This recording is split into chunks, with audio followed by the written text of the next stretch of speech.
नमस्कार दोस्तों, मैं राकेश वर्मा आप सभी का स्वागत करता हूं आपके अपने परिवार एसएन गुरुकुल पर। साथियों, आप सभी बीपीएससी टीआरई 3.0 का तैयारी में लगे हुए हैं क्योंकि अब जो खबर आ रही है, मार्च में ही एग्जाम हो जाएंगे।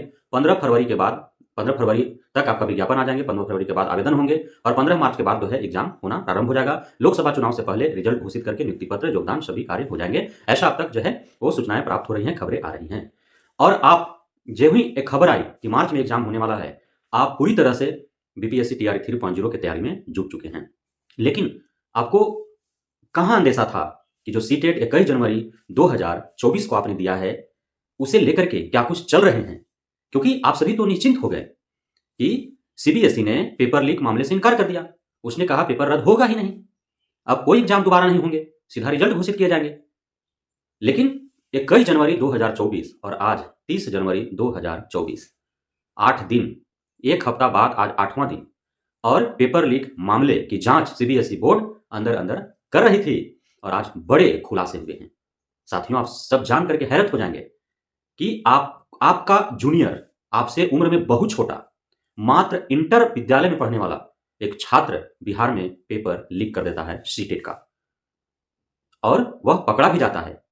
पेपर लीक, वह जब उसके पास पेपर आता है, अब जांच का विषय यह है कि आखिर पेपर उसके पास आया कैसे।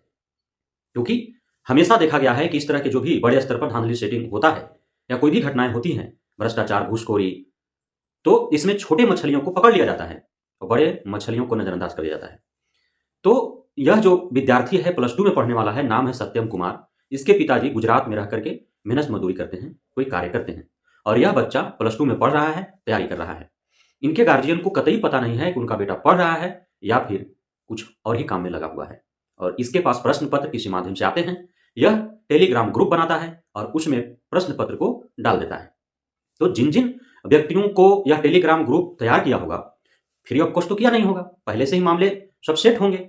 जो भी इस लड़का तक प्रश्न पत्र पहुंचाने वाले, चाहे वो बड़े नेता हों, अधिकारी हों, पदाधिकारी हों, सेटर हों, सॉल्वर हों, जो भी हों, तो उनका पहले ही से ही संपर्क होगा और यह बातचीत करके रखा होगा।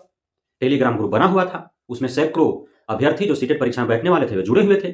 जैसे ही प्रश्न पत्र आता है, वह टेलीग्राम ग्रुप में पोस्ट कर देता है और सभी के पास मिनटों में वो पहुंच जाता है। अब जिन जिन के पास टेलीग्राम ग्रुप में पहुंचा, वे भी अपने कहीं ना कहीं सगे संबंधी को टेलीग्राम के माध्यम से, व्हाट्सएप के माध्यम से भेज दिया उन लोगों ने। अब जो है जांच का तलवार सभी पर लटक गया है। बाबू सत्यम तो पकड़ा गया, उससे जेल भेज दिया गया। हालांकि यदि उसका 18 वर्ष नहीं हुआ होगा, चूंकि वह इंटर में ही पढ़ रहा है, तो उसे जो है सुधार गृह में भेजा जाएगा और 6 महीना के अंदर ही उसका बेल हो जाएगा, वो बाहर हो जाएगा। लेकिन सवाल यह नहीं है कि सत्यम पकड़ा गया, अर्थात जो पेपर लीक किया वो पकड़ा गया, और इसमें पुलिस प्रशासन, सीबीएसई बोर्ड को बहुत बड़ी कामयाबी मिल गई। कतई रत्ती भर भी अभी कामयाबी नहीं मिला है सीबीएसई बोर्ड या पुलिस प्रशासन को कि पेपर लीक मामले में उसने किसी को गिरफ्तार किया, पकड़ लिया है। रत्ती भर भी नहीं सफलता मिली है। सफलता तब मानी जाएगी जब सत्यम कुमार के पास प्रश्न पत्र पहुंचाने वाले बड़े मछली को, बब्बर शेर को पकड़ा जाएगा। जब उस सेटर, उस सॉल्वर, उस अधिकारी, पदाधिकारी, कर्मचारी, बड़े गुंडा मवाली या किसी भी बड़े संस्थान का वह शिक्षा माफिया हो, उन्हें पकड़ा जाएगा, तभी माना जाएगा कि 21 जनवरी 2024 का जो पेपर लीक हुआ है उसका खुलासा हुआ और उसमें बड़ी कार्रवाई हुई और सफलता हासिल लगा पुलिस प्रशासन और सीबीएसई बोर्ड को पता चल पाया है कि कहां से पेपर लीक हुए हैं। अभी तक ये नहीं चला है पता कि पेपर लीक कहां से हुए हैं, कैसे हुए। अब सीबीएसई बोर्ड इस पर क्या स्टैंड लेती है, क्योंकि पूर्व में जब हमारे कुछ साथी अभ्यर्थीगण सीबीएसई बोर्ड गए, कुछ गुरुजन भी जो सीटेट की तैयारी करवा रहे हैं, उन लोगों ने भी अपने स्तर से प्रयास किया सीबीएसई बोर्ड के आला अधिकारियों से बात करने का, लेकिन उस समय तक वो सिर्फ यही कहें कि उनको कोई जानकारी नहीं है पेपर लीक हुआ है। यदि ऐसा हुआ है तो वे इसके लिए जांच कमेटी बैठा करके जांच करेंगे, और पेपर कैंसिल के बारे में यदि पूछा गया तो उन्होंने कहा कि कोई इरादा भी नहीं है। जब तक जांच नहीं हो जाते हैं, जब तक खुलासे नहीं हो जाते हैं, जब तक सत्य के तह तक नहीं पहुंच जाता है आदमी, तब तक जो है पेपर रद्द करने के कोई सवाल उत्पन्न नहीं होता है।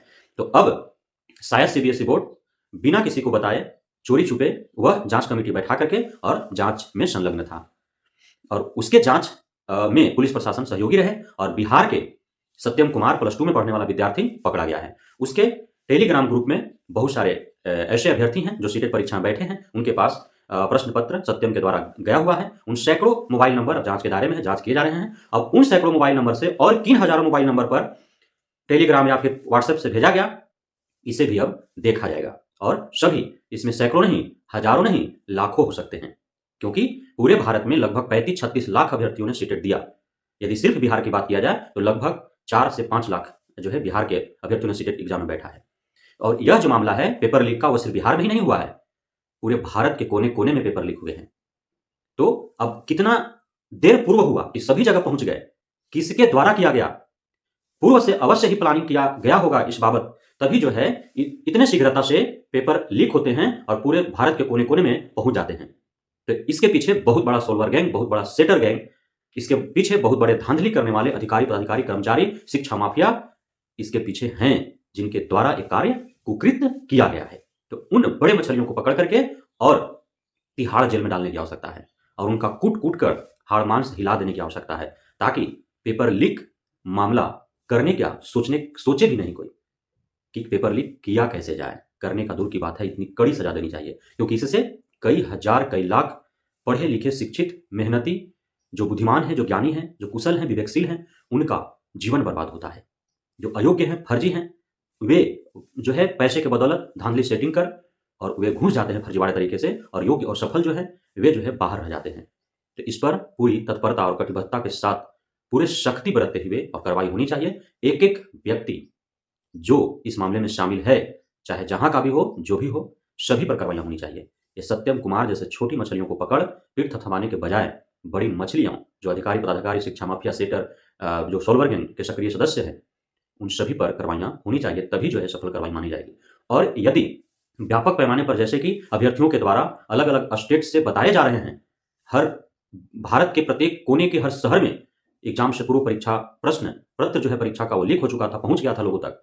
तो इतने बड़े व्यापक स्तर पर जब धांधली सेटिंग पेपर लीक हुआ है तो अवश्य ही कैंसिल होना चाहिए एग्जाम और पुनः एग्जाम लिए जाने चाहिए। सीबीएसई बोर्ड पैसा बचाने के उद्देश्य से पेपर न कराए तो इससे हजारों लाखों अभ्यर्थियों का जिंदगी बर्बाद हो सकता है। भले ही बिहार या अन्य कुछ राज्यों में सीटेट के आधार पर सिर्फ नौकरी नहीं दिए जा रहे हैं, उसके बाद मेंस एग्जाम के तौर पर एक मुख्य परीक्षा लिए जा रहे हैं, प्रतियोगी परीक्षा कराए जा रहे हैं। लेकिन अभी भी पूरे भारत के दर्जनों ऐसे राज्य हैं, आसाम का ही आप उद्देश्य जो है उदाहरण स्वरूप ले लीजिए, वहां पे मुख्य परीक्षा नहीं आयोजित किए जाते हैं, प्रतियोगी परीक्षा का आयोजन नहीं होता है। सीटेट के आधार पर जो है सीटेट मार्क्स को वेटेज दिया जाता है और मैट्रिक से लेकर के matric, inter, graduation, post graduation, CTET, BEd, DElEd marks के आधार पर उनका मेरिट तैयार किया जाता है, उनको नौकरी दी जाती है। तो उन जगहों पर फर्जी और अयोग्य शिक्षक बन करके जाएंगे जब, तो क्या वहां के बच्चों का भविष्य संवर पाएगा और गर्त में चला जाएगा भारत का शिक्षा व्यवस्था। इसलिए कार्रवाइयां होनी चाहिए। प्रश्न जो पेपर लीक हुए हैं, प्रश्न पत्र जो लीक हुए हैं, उस आधार पर 21 जनवरी 2024 के दिन जो दोनों पेपर हुए हैं वो कैंसिल करके पुनः नई एग्जाम शेड्यूल जारी कर और नए प्रकार से, नए तरीके से एग्जाम लेने की आवश्यकता है। बहुत बहुत धन्यवाद आप सभी साथियों का हमारे साथ जुड़े रहने के लिए, बने रहने के लिए, हमें इतना प्यार देने के लिए, हम पे भरोसा बनाए रखने के लिए। जय हिंद।